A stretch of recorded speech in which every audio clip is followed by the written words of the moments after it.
Hey, what's going on, everybody? Jacob, Last Stop Waterfowl TV. Well, guys, today I want to talk about surface drive engines. Maybe you're in the market for a new surface drive engine, and I want to address a couple of topics and questions that I get from customers in my own dealership. I'm in marine sales. I've been in marine sales for many years, and we sell surface drives. And one of the most common dilemmas that I see with customers is trying to choose on a surface drive between a 35 horsepower and a 40 horsepower surface drive. So there's a lot of misconceptions I find when people are talking about 35 versus a 40, and I want to address that in this video. If you're in the market, it may help you out. So for many years, 35 horsepower has been on the market, and one of the major differences when you're looking at a 35 compared to a 40 horsepower Vanguard is you're typically going to be comparing a carbureted engine block to a fuel injected engine block in the 40 horsepower. And we're just going to use the engine brands here in Louisiana as examples in this video. So typically when I get a customer that's shopping brands, he's going to be looking at Go Devil, which is the brand that we sell in my dealership, and then he's going to be comparing it to Gator Tail or Pro Drive. So for most part, you know, a 35 is not going to play if you're looking at Pro Drive because they don't offer a 35 block anymore. It's going to be a 40 horse, or you're going to have to drop down to a small block in a 25.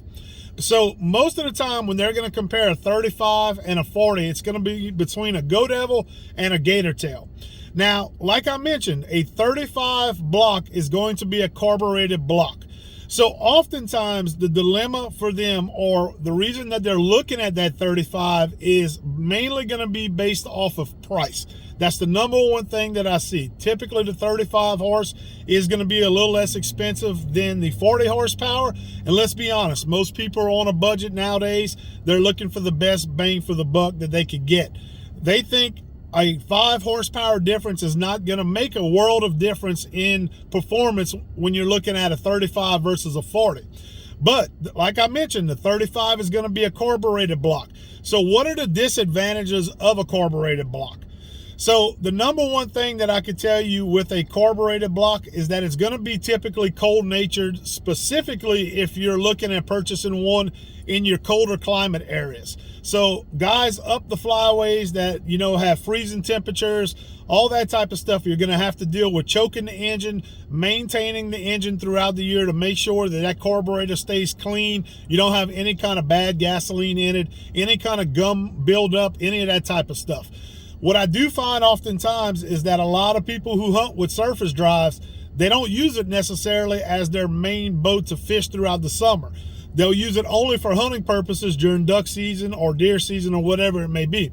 So what they'll do is after that season's over, they'll just throw it to the side, use their other boat to fish throughout the summer. And then when hunting season comes back around, they're trying to get it to start scouting, get out there. And with a 35 block that's carbureted, you have the potential for that gum up in the carburetor, bad gasoline being left over, that type of stuff that could cause some engine, you know, problems and some, you know, starting issues.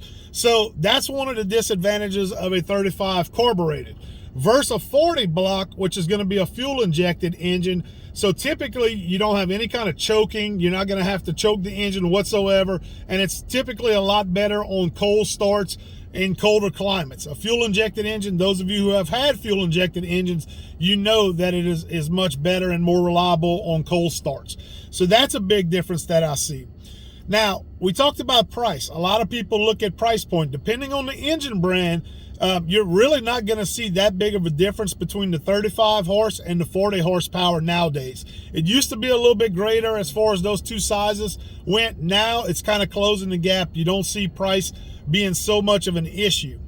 Now, somebody who's also looking at a 35, a lot of times what I'll hear from them is they say, hey, I'm mechanically inclined, so I feel comfortable with a carbureted engine. If I were to have some sort of a breakdown on the water, I feel that I could work on that engine as compared to a fuel injected engine, which might not get me back to the dock. And that's fine. That's perfectly fine. So if you are mechanically inclined, that is true in some form or fashion, that a carbureted engine could typically be a little bit easier to work on the water if you do have a minor breakdown. But if you're not mechanically inclined and you're going out there and you're just expecting your equipment to work without a whole lot of mechanical, knowledge, then a fuel injected engine will typically be better for you also in that situation. That's what I would recommend if you're that type of person. And there's nothing wrong with that. That's just, what I would recommend in that situation, in my opinion.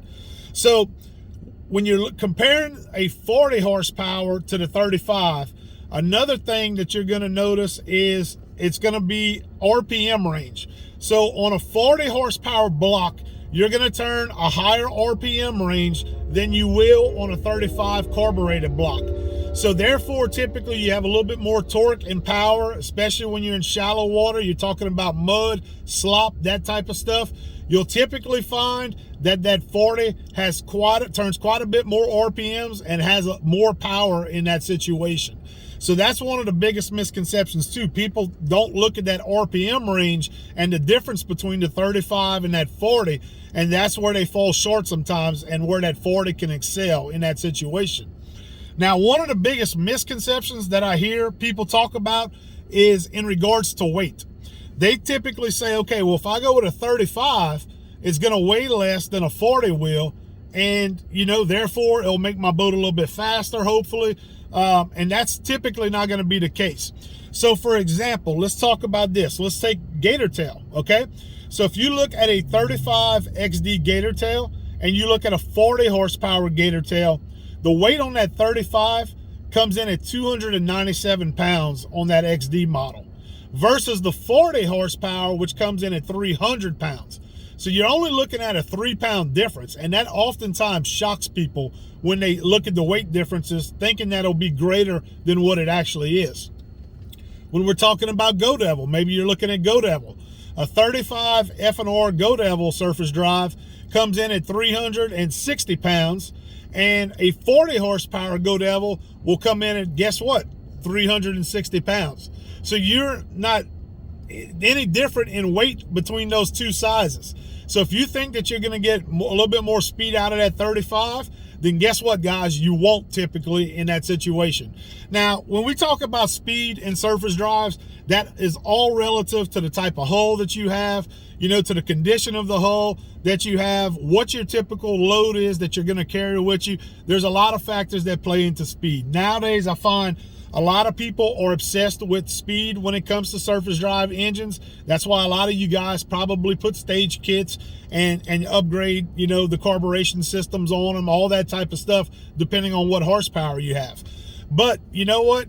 They're made to be run as stock engines. Their ultimate life and, as far as longevity of the lifespan of these engines, I can tell you typically stage kits are something that you want to avoid if you want the engine to last as long as it possibly can.